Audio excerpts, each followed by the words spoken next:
Hello students, I am Dr. A.B. Patil. In this video lecture, we are going to study about the cellular respiration.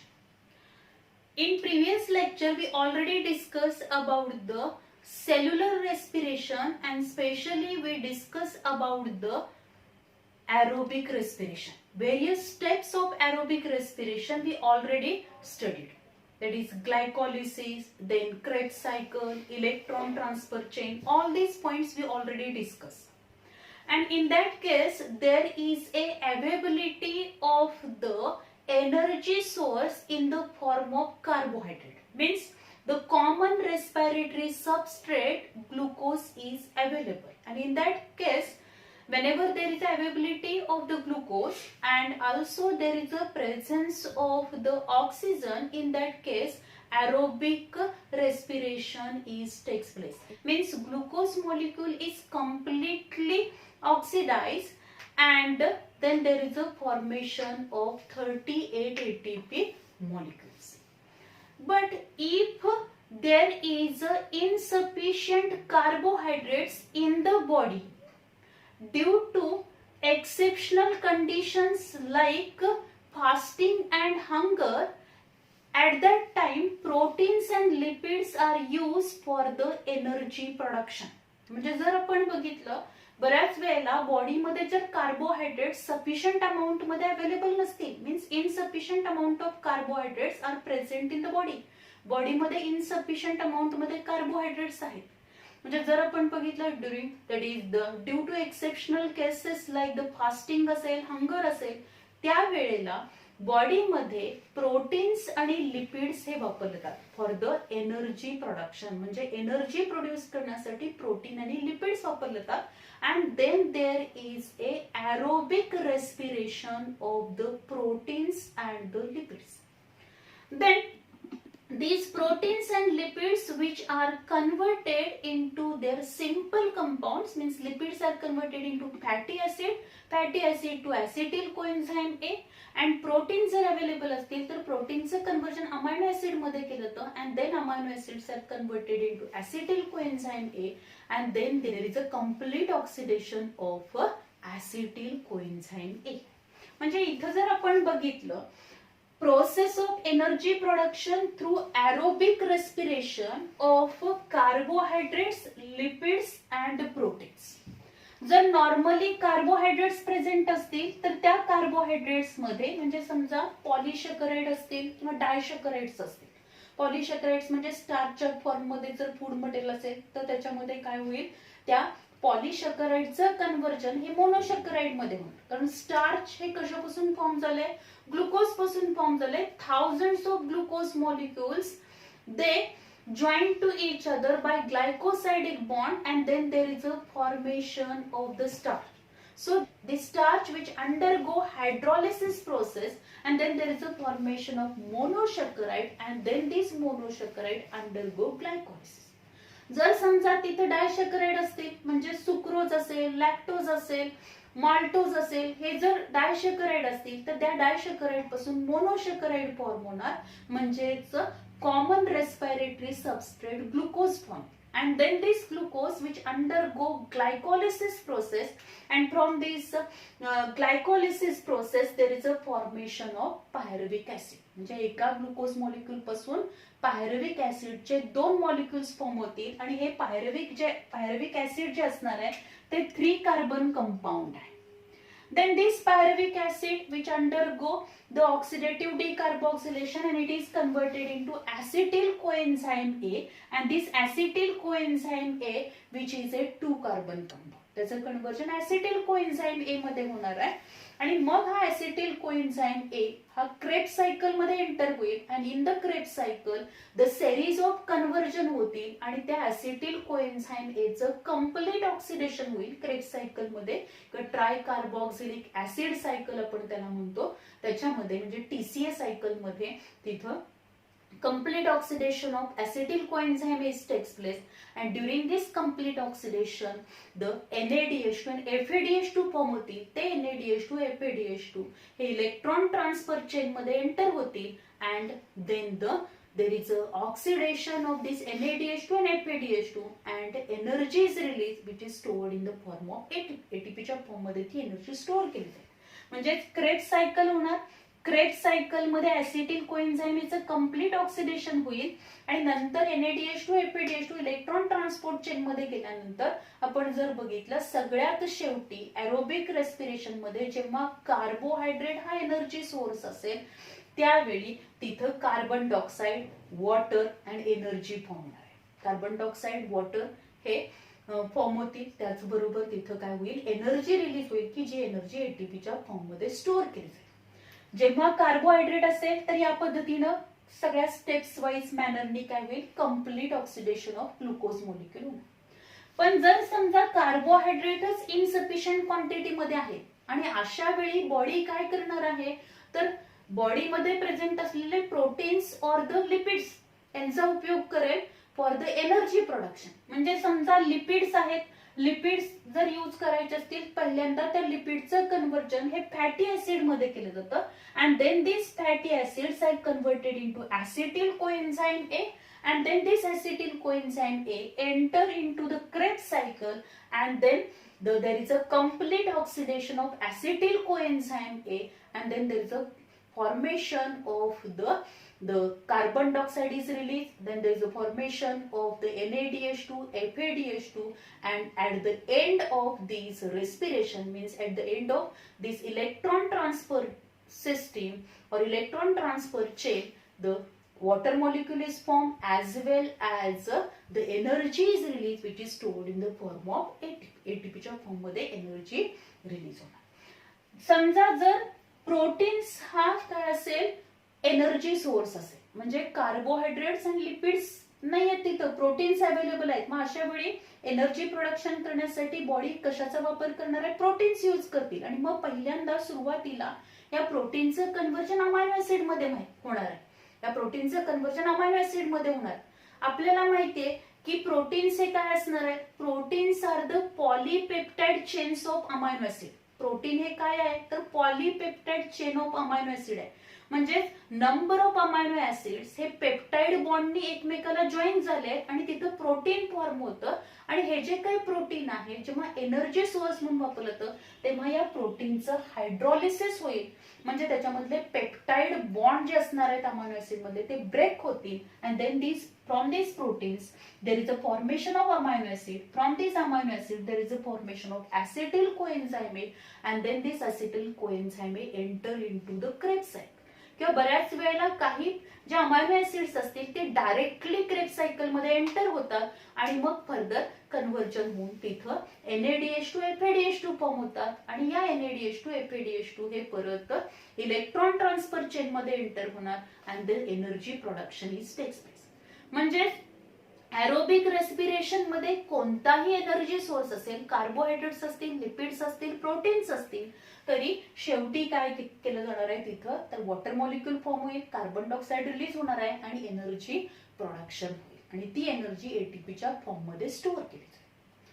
But there are number of microorganisms which are present in the environment. They are survive in the anaerobic condition means in absence of oxygen. असे काही micro organisms आहेत की जे anaerobic condition मध्ये survive होतात जिथं oxygen present नाही. In absence of the oxygen they are survive. Anaerobic condition मध्ये ते सर्व्हाइव्ह होतील. In that microorganism we observe the anaerobic respiration means in that organism the respiration takes place by anaerobic method. During the anaerobic respiration there is a oxidation of glucose molecule but this glucose molecule is not completely oxidized. पण हा glucose molecule चं complete oxidation होणार नाही, incomplete oxidation. आता इथं सुरुवातीला काय होणार आहे तर glucose is converted into pyruvic acid म्हणजे ग्लायकोलिसिसची प्रोसेस होईल आणि ही ग्लायकोलिसिसची प्रोसेस ही सेल सायटोप्लाझम मध्ये होते. मग ते एरोबिक रेस्पिरेशन असू दे नाहीतर अनएरोबिक रेस्पिरेशन असू दे, ग्लायकोलिसिसची प्रोसेस ही सेल सायटोप्लाझम मध्येच होते कारण ग्लायकोलिसिस प्रोसेस साठी लागणारे एन्झाइम्स हे कुठे प्रेझेंट असतात सेलच्या सायटोप्लाझम मध्ये. म्हणजे अनएरोबिक रेस्पिरेशन मध्ये पहिली स्टेप असेल ग्लायकोलिसिस. ग्लायकोलिसिस झाल्यानंतर पायरुव्हिक ऍसिड फॉर्म होतं आणि या पायरुव्हिक ऍसिडचं परत फर्मेंटेशन होईल. And by the fermentation process, there is a formation of the different organic acid. There is a formation of alcohol and very less amount of energy is released. म्हणजे आपण बघू शकतो की अनएरोबिक रेस्पिरेशन मध्ये complete oxidation होणार नाही, incomplete oxidation होईल. आणि इनकम्प्लीट ऑक्सिडेशन होऊन at the end of this anaerobic respiration there is a formation of some organic acid, alcohol, and these are used for the different purpose. वेगळ्या purpose साठी ते use केले जाते.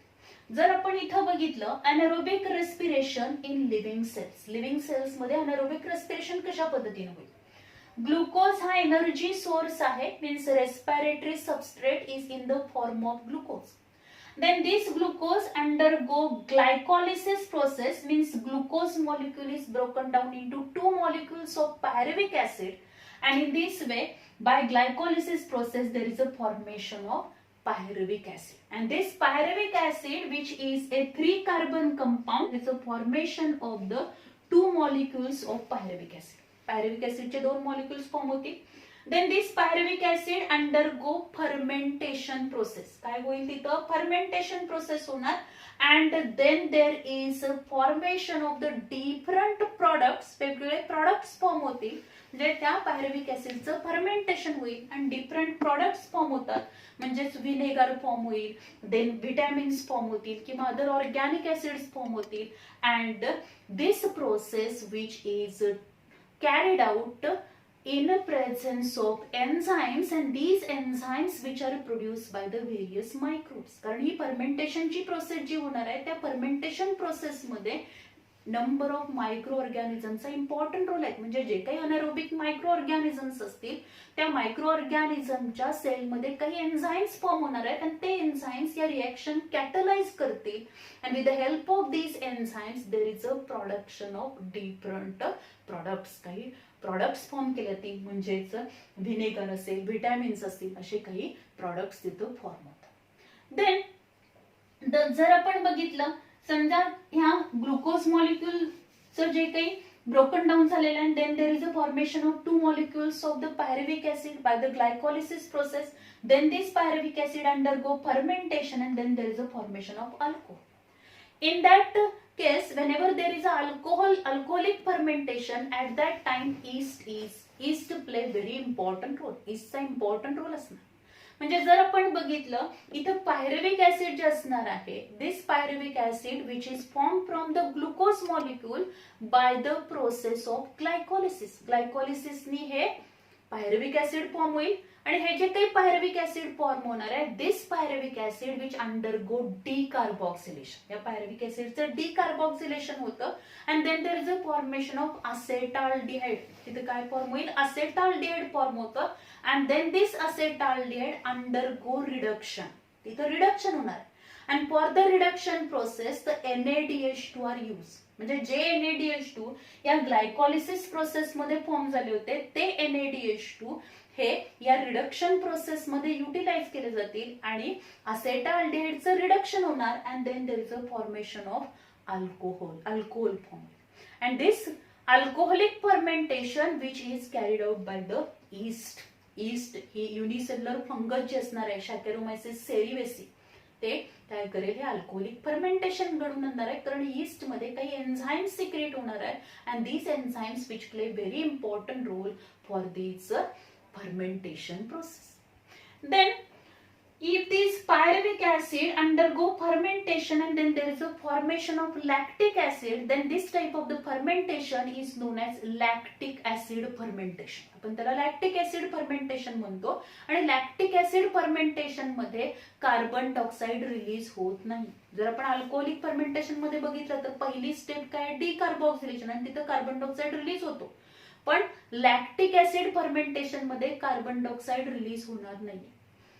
पायरुव्हिक acids pyruvic acid which is formed by the glycolysis process and then this pyruvic acid undergo reduction. त्या pyruvic acidचं directly reduction होईल आणि reduction झाल्यानंतर या pyruvic acid पासून lactic acid फॉर्म होणार आहे आणि या रिडक्शन प्रोसेस मध्ये 2 NADH2 molecule यूज केले जातील. These NADH2 which are formed during the glycolysis. Glycolysis प्रोसेसच्या वेळी जे NADH2 फॉर्म झाले होते ते रिडक्शन प्रोसेस साठी यूज केले जातील and then there is a formation of the lactic acid.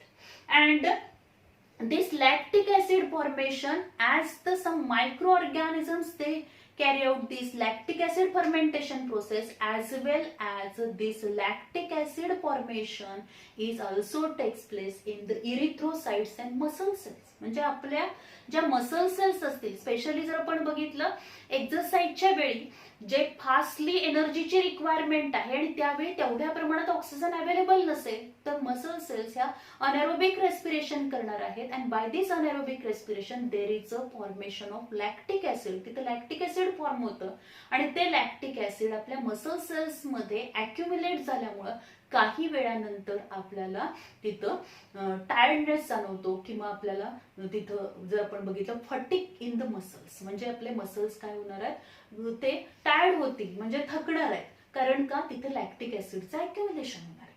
So in this way the muscle cells म्हणजे बऱ्याच वेळेला आपण बघतो काही एरोबिक ऑर्गॅनिझम्स असतील म्हणजे एरोबिक मायक्रो ऑर्गॅनिझम्स असतील देन प्लांट्स असतील higher plants higher animals they also carry out the anaerobic respiration whenever there is a insufficient amount of oxygen. म्हणजे sufficient amount मध्ये ऑक्सिजन जर अवेलेबल नसेल तर बऱ्याच वेळेला प्लांट्स ॲनिमल्स त्याचबरोबर काही एरोबिक मायक्रो ऑर्गॅनिझम हे सुद्धा अनएरोबिक रेस्पिरेशन करणार आहेत म्हणजे तिथं फर्मेंटेशनची प्रोसेस होईल. जर आपण एक्झाम्पल्स बघितले तर एक्झाम्पल्स मध्ये आपण बघू शकतो the energy production in microorganism through anaerobic respiration. For example जर आपण बघितलं seeds perform anaerobic respiration if soil is submerged under water during germination.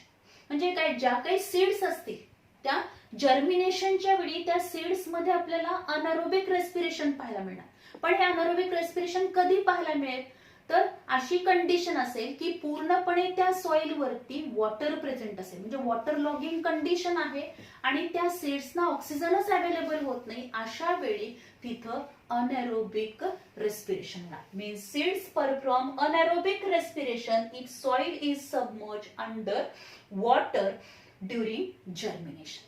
Then next example आपण बघू शकतो our muscle cells perform anaerobic respiration while performing exercise and less amount of energy is produced and lactic acid accumulated due to which we feel tired.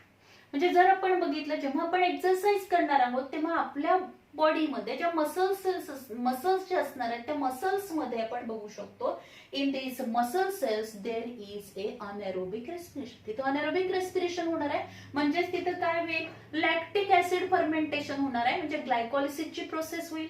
Glucose मॉलिक्युलचं broken down pyruvic acid मध्ये होणार आहे. Pyruvic acid undergo reduction and by this reduction process there is a formation of lactic acid.